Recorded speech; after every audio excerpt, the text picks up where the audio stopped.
सुप्रभात। आज हम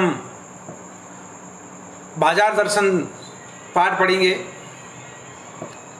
बाजार दर्शन जैनेन्द्र कुमार द्वारा रचित एक महत्वपूर्ण निबंध है, जिसमें गहन वैचारिकता और साहित्य सुलभ लालित्य का मणिकांचन संयोग देखा जा सकता है। यह निबंध जो आज का युग उपभोक्तावाद का युग है, आज उपभोक्तावाद की संस्कृति है, उस उपभोक्तावाद का वर्णन किया गया है। बाजारवाद की मूल अंतर वस्तु को समझाने में बेजोड़ है कि आज लोग बाजार की चमक दमक को देख करके, बाजार के लालित्य को देख करके ललसाते रहते हैं, ललचाई हुई नजरों से देखते रहते हैं। उस बात को प्रकाश में लाने का प्रयास किया है।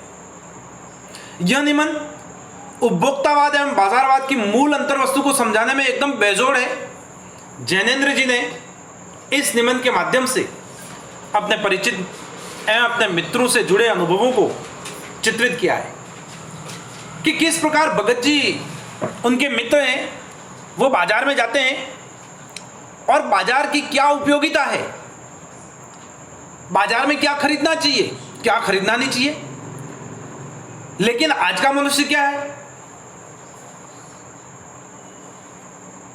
आज का मनुष्य है जो बाजार में जाता है और विज्ञापनों को देख देख करके ललचाता रहता है, उन विज्ञापनों को देख करके ललचाता रहता है और उनके प्रति लालायित होता रहता है। तो यहाँ पे जैनेन्द्र जी ने अपने अनुभवों को बताया है, अपने मित्रों के माध्यम से, अपने परिचितों के माध्यम से, कि बाजार की जादुई ताकत है, जो जादुई ताकत हमें कैसे बाजार का गुलाम बना देती है, हमें अपना गुलाम बना लेती है और हम उसकी गिरफ्त में आ जाते हैं। जैनेन्द्र जी ने यह भी बताया है कि अगर हम आवश्यकता अनुसार बाजार का सदुपयोग नहीं करें तो उसका लाभ उठा सकते हैं। हमें आवश्यकता क्या है, हम आवश्यकता के अनुसार ही बाजार से वो वस्तुएं खरीदें, उन चीज़ों को खरीदें, हम अनावश्यक नहीं खरीदें। अक्सर क्या होता क्या है कि व्यक्ति क्या है कि बाहरी चमक दमक को देखता, बाहरी कंगूरे को देखता है। मेरे पड़ोस में क्या हो रहा है, मेरे पड़ोसी के घर में तो ये सभी सुविधाएं और मेरे पास ये सुविधा नहीं है, और वो उन चीज़ों को खरीदने के लिए ललचाई हुई नज़रों से देखता है और उनके वशीभूत हो जाता है। अगर हम जरूरत से दूर बाजार की चमक दमक में फंस गए तो क्या होगा? असंतोष, तृष्णा और ईर्ष्या से घायल कर हमें सदा के लिए बेकार बना सकता है। हम क्या है, हम टीवी के ऊपर विभिन्न विज्ञापन देखते हैं, एडवर्टाइज को देख करके हम उन चीज़ों को लेने के लिए लालायित हो जाते हैं कि ये चीज़ मेरे पास में भी होनी चाहिए, मेरे घर में भी होनी चाहिए। मेरे पड़ोसी के पास तो इतना बढ़िया टीवी है, मेरे पड़ोसी के पास तो इतनी बढ़िया गाड़ी है, उसके घर में तो ये सुविधाएं, मेरे पास क्यों नहीं है? मुझे ज़रूरत है या नहीं है? लेकिन मैं समाज में सिर्फ अपने मान सम्मान, अपने यश, अपने प्रतिष्ठा, अपनी चाह को बनाए रखने के लिए उस बाजार की चमक दमक से लालायित होता रहता हूं और मेरे मन में भी यह असंतोष है। क्यों?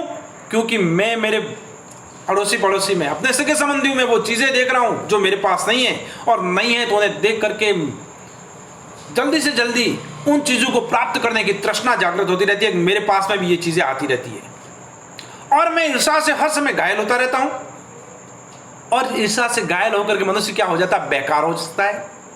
इन्हीं भावों को, इन्हीं विचारों को, इन्हीं बातों को लेखक ने इस बाजार दर्शन पाठ के माध्यम से उन्होंने बताने का प्रयास किया है। चलिए अपन बाजार दर्शन पाठ के लेखक के बारे में जानते हैं कि बाजार दर्शन पाठ के लेखक हैं जो एक प्रसिद्ध उपन्यासकार हैं, एक महान कथाकार रहे हैं, जैनेन्द्र कुमार। जैनेन्द्र कुमार का जन्म सन 1905 ईस्वी में अलीगढ़ में हुआ। बचपन में इनके पिताजी का देहांत हो गया तथा इनका मामा ने इनका पालन पोषण किया। इनकी प्रारंभिक शिक्षा दीक्षा हस्तिनापुर के गुरुकुल में हुई। उन्होंने उच्च शिक्षा काशी हिंदू विश्वविद्यालय बनारस से ग्रहण की। अलीगढ़ में जन्म हुआ, फिर ये मामा के यहाँ चले गए क्योंकि पिता का बचपन में ही देहांत हो गया। शिक्षा दीक्षा हस्तिनापुर के गुरुकुल में हुई। फिर ये काशी चले गए, काशी हिंदू विश्वविद्यालय में बनारस, वहाँ से इन्होंने उच्च शिक्षा ग्रहण की और 1921 में गांधी जी के प्रभाव में आने के कारण इन्होंने पढ़ाई छोड़ दी और गांधी जी के असहयोग आंदोलन में कूद पड़े। इन्होंने असहयोग आंदोलन में भाग लिया। इन्हें भी भारत माता की गुलामी देखी नहीं गई। भारत माता गुलामी की जंजीरों से बंधी हुई थी, इन्हें भी असहने लगी। महात्मा गांधी ने आह्वान किया, महात्मा गांधी के आह्वान के ऊपर ये भारत माता को स्वतंत्रता दिलाने के लिए असहयोग आंदोलन से जुड़ गए। अंत में ये स्वतंत्र रूप से लिखने लगे, लेखन करने लगे, भारत की आजादी के लिए लिखने लगे। इनकी साहित्य सेवा के कारण 1984 में इन्हें भारतीय सम्मान मिला। भारत सरकार ने इन्हें पद्म विभूषण से सम्मानित किया। भारत का सर्वोच्च पुरस्कार है भारत रत्न। भारत रत्न के बाद आता है पद्म विभूषण और फिर आता है पद्म भूषण। तो भारत सरकार ने इन्हें पद्म भूषण से अलंकृत किया, सम्मानित किया। फिर इन्हें साहित्य अकादमी पुरस्कार भी प्राप्त हुआ और 1990 में दिल्ली में इनका देहांत हो गया। इन्होंने कई रचनाएं लिखी। इनके प्रमुख उपन्यास हैं परख, अनाम स्वामी, सुनीता, त्यागपत्र, कल्याणी, जयवर्धन और मुक्तिबोध।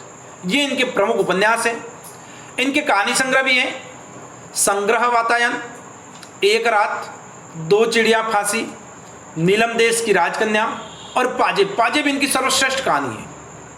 निबंध संग्रह है प्रस्तुत प्रश्न, जड़ की बात, पूर्वोदय, साहित्य का श्रेय और प्रेय, सोच विचार, समय और हम। इनके साहित्य की विशेषताएं, हिंदी कथा साहित्य में प्रेमचंद के बाद सबसे महत्वपूर्ण कथाकार के रूप में अगर किसी को प्रतिष्ठा मिली तो वो है जैनेंद्र कुमार है। जैनेंद्र कुमार को, यानी कि अगर मुंशी प्रेमचंद को महान कथाकार, उपन्यास सम्राट कहा जाता है तो उनके बाद सबसे ज़्यादा प्रतिष्ठा इन्हीं को मिली है। इन्होंने अपने उपन्यासों व कहानियों के माध्यम से हिंदी में एक सशक्त मनोवैज्ञानिक धारा का प्रवर्तन किया। इन्होंने मनोवैज्ञानिक तरीके से ये लिखा है। जैनेंद्र की जो पहचान है वो अत्यंत गंभीर है और चिंतक के रूप में रही है। ये चिंतनशील रहते थे। इन्होंने सरल व अनौपचारिक शैली में समाज, राजनीति, अर्थनीति एवं दर्शन से संबंधित गहन प्रश्नों को सुलझाने की कोशिश की है कि समाज में क्या हो रहा है, राजनीति में क्या हो रहा है, किस प्रकार से गरीबों का शोषण हो रहा है, गरीबों के ऊपर अत्याचार हो रहे हैं, अर्थनीति क्या है, अर्थनीति के बारे में किस प्रकार गरीब गरीब बनता जा रहा है, अमीर अमीर बनता जा रहा है, और दर्शन संबंधी, फिलोसॉफी संबंधी जितनी भी बातें थी उनको समझाने का प्रयास किया है। ये गांधीवादी विचारों से पूर्ण रूप से प्रभावित रहे हैं। इन्होंने गांधीवादी चिंतन, दृष्टि का सरल व सहज उपयोग जीवन जगत से जुड़े प्रश्नों के संदर्भ में किया है। ऐसा उपयोग अन्यत्र दुर्लभ है, कहीं नहीं मिलेगा। इन्होंने गांधी जी के सिद्धांतों जैसे सत्य, अहिंसा, आत्मसमर्पण आदि को अपनी रचनाओं में मुखर रूप से अभिव्यक्त किया। गांधी जी ने सत्य और अहिंसा का पाठ पढ़ाने का काम किया। तो ये भी गांधी जी के सिद्धांतों के ऊपर चलने वाले हैं। इनकी भाषा शैली है अत्यंत सरल है, सहज है, भावानुकूल है, पाठक को पढ़ने में अच्छी लगती है, श्रोता को सुनने में अच्छी लगती है। बीच बीच में तत्सम शब्दों का प्रयोग किया है, तद्भव शब्दों का भी प्रयोग किया है। कहीं उर्दू के शब्द आए, कभी फारसी के शब्द आए, यानी कि इनका प्रयोग है बहुत ही सहजता से आया है। इनकी रचनाएं बहुत ही प्रभावी हैं। आज यहाँ तक पढ़ेंगे, आगे नेक्स्ट चैप्टर में पढ़ेंगे। धन्यवाद।